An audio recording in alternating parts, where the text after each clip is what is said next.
हो गया, रास में सम्मिलित हैं। रास करते करते मन में विचार करती हैं कि हो ना हो कन्हैया इतने जल्दी क्यों प्रसन्न हो गए। अब सोच रही है, क्या सोच रही? हो ना हो हम बहुत सुंदरी हैं इसलिए कन्हैया मुग्ध हो गए होंगे, हम ब्यूटीफुल हैं, ऐसा भाव है। अगर ऐसा नहीं होता तो भगवान इतने जल्दी क्यों आ जाते हैं?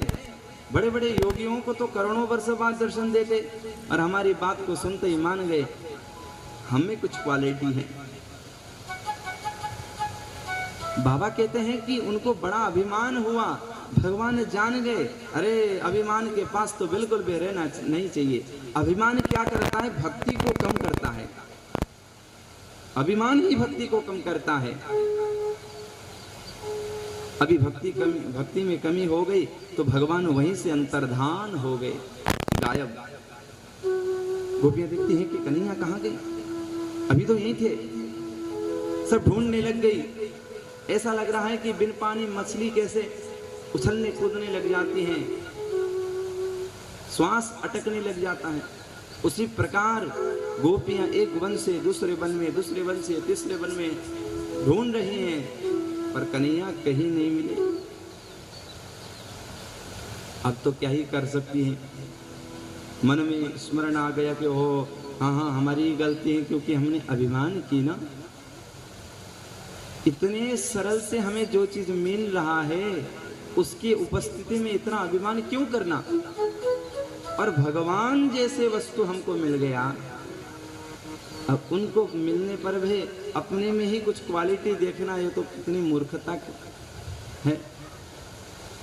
तो बहुत विलाप कर रही हैं, बार बार पुकार करती हैं कि हे कन्हैया कहाँ हो, दर्शन दीजिए। एक झाड़ी से दूसरी झाड़ी में चली जाती हैं, पेड़ पौधे से पूछने लग जाती हैं, क्योंकि सुध-बुद्ध तो है नहीं, रो रो करके होंके पड़ चुके हैं। कन्हैया कन्हैया पुकारा करेंगे, बताओ मैं ब्रज की गुजारा करेंगे।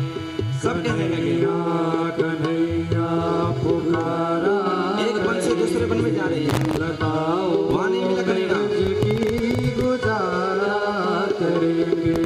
कन्हैया कन्हैया पुकारा करेंगे, लताओं में ब्रज की गुजारा करेंगे।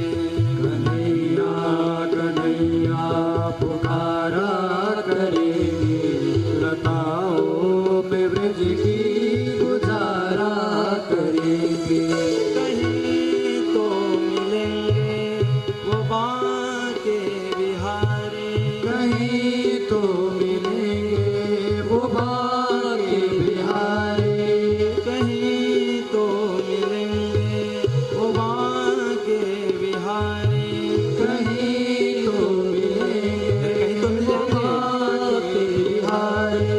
उन्हीं के चरण चित लगाया करेंगे, उन्हीं के चरण चित लगाया करेंगे।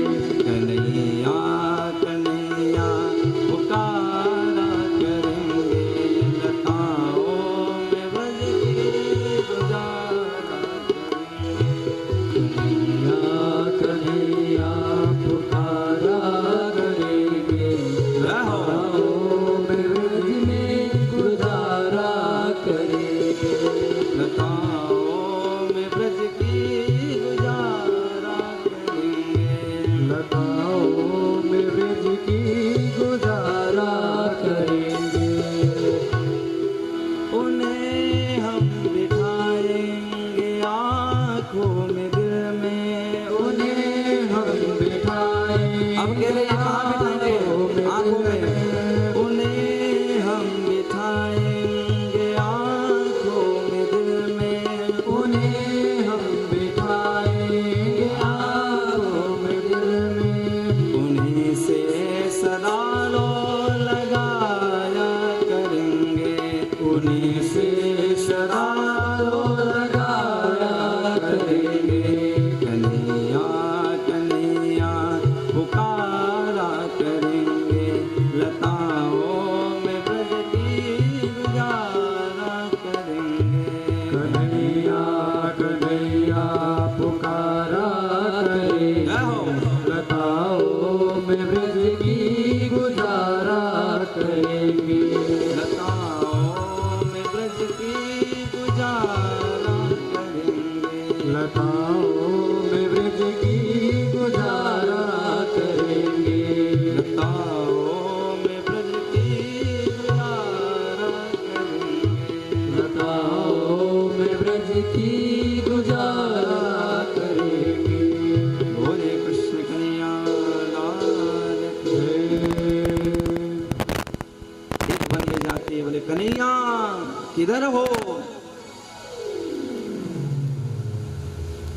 प्रेम अहिरस्य गति प्रेमना, संत जन कहते हैं सर्प के समान प्रेम की गति होती है। कैसी गति? सर्प की कैसी गति होती है? ऐसे ऐसे ऐसे चलता है ना, सीधा नहीं है, बहुत टेढ़ी मेढ़ी गति है उसकी। चाहती तो बहुत है, विशुद्ध प्रेम है, पर अभिमान के कारण से खो बैठी।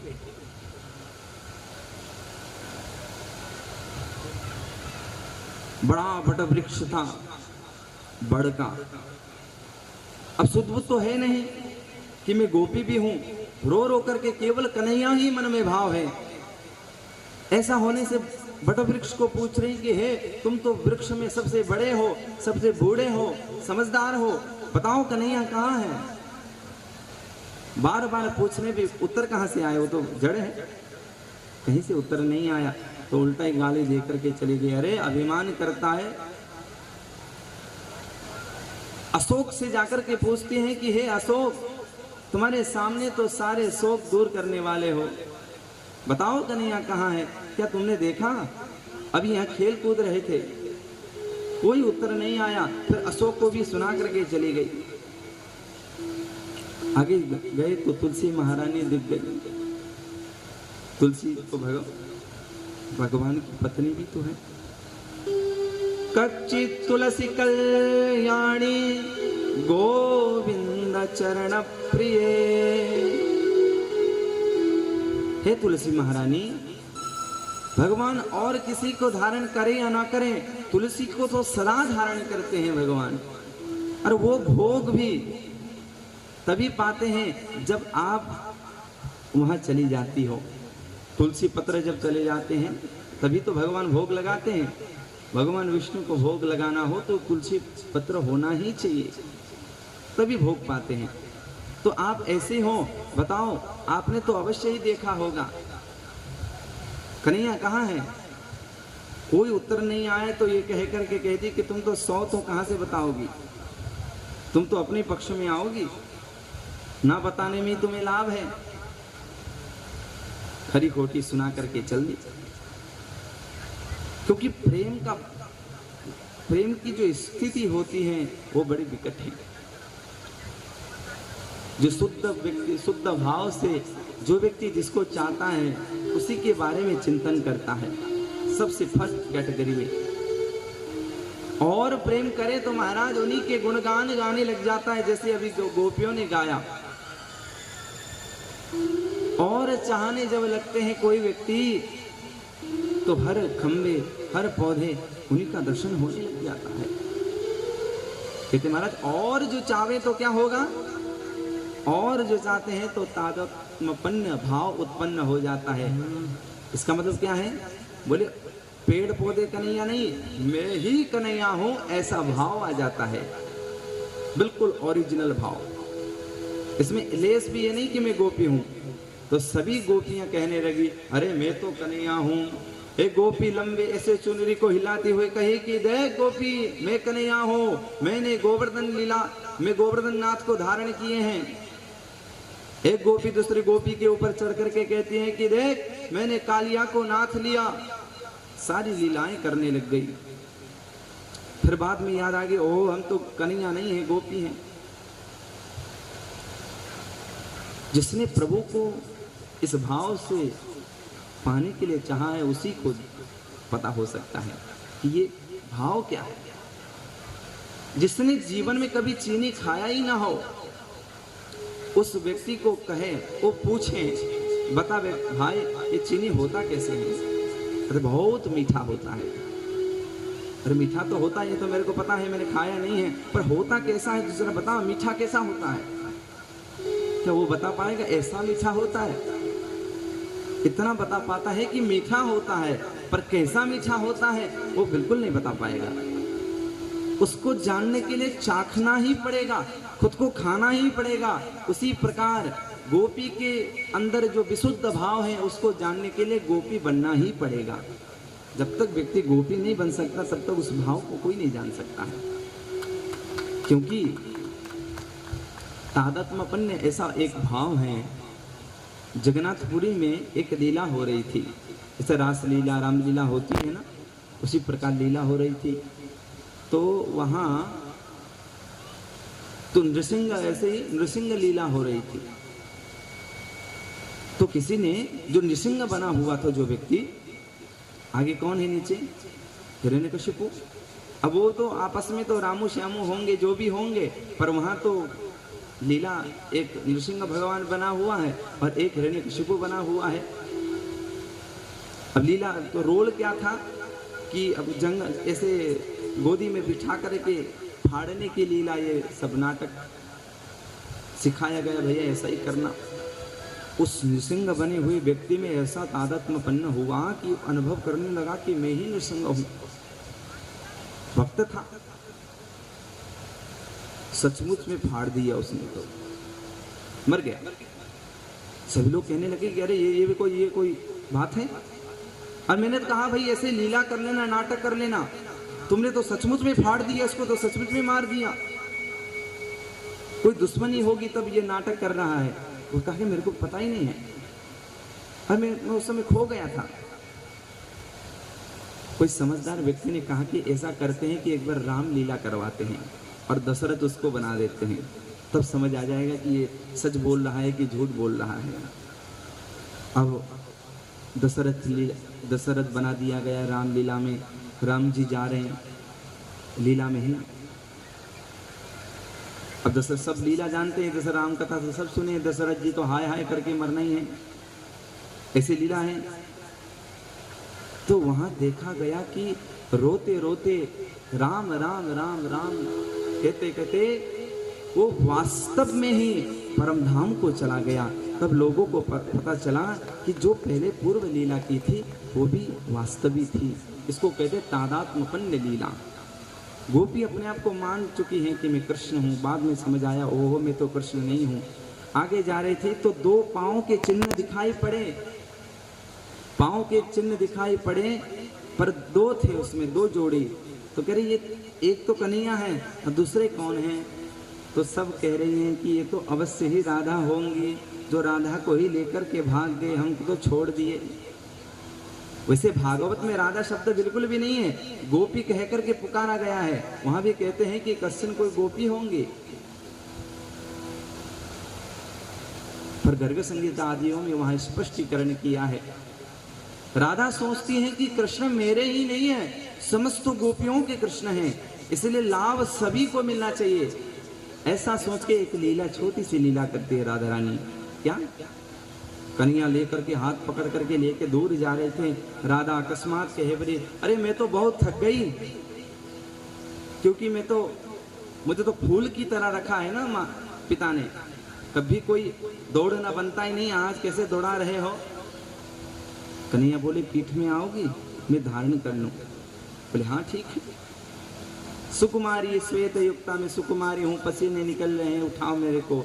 जो उठाने के लिए गए तो भगवान सोचे राधा जी को भी अभिमान हो गए, तो उठाते उठाते भगवान वहीं से भी गायब हो गए। अब राधा भी अकेले हो गई। फिर वही मंडली में आकर के सम्मिलित हो गई जहां पहले कन्हैया कन्हैया पुकारा करेंगे गा रही थी। एक बात गोपी गीत से पहले जान लीजिए,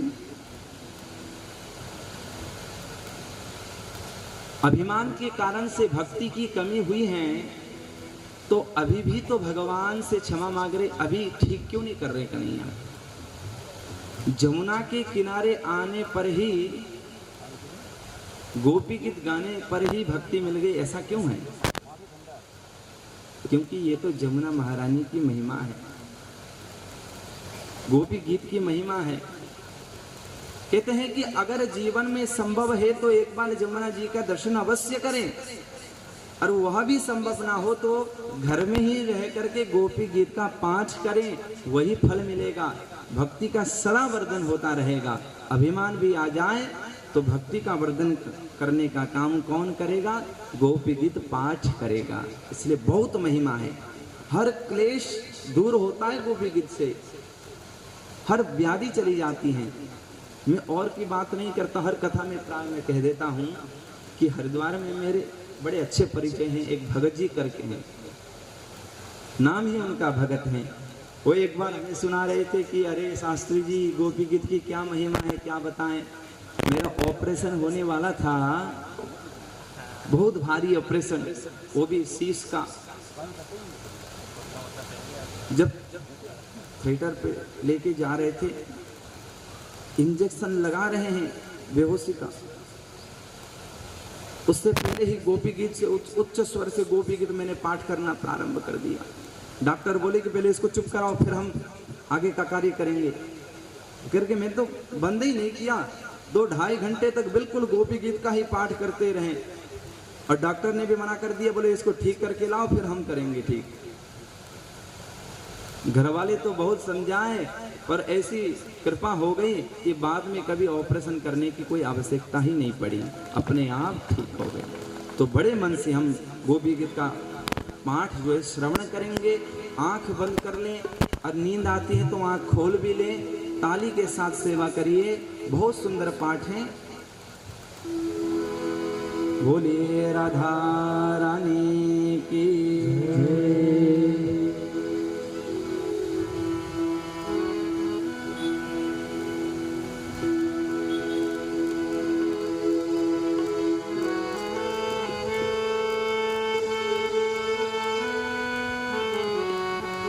जय हो।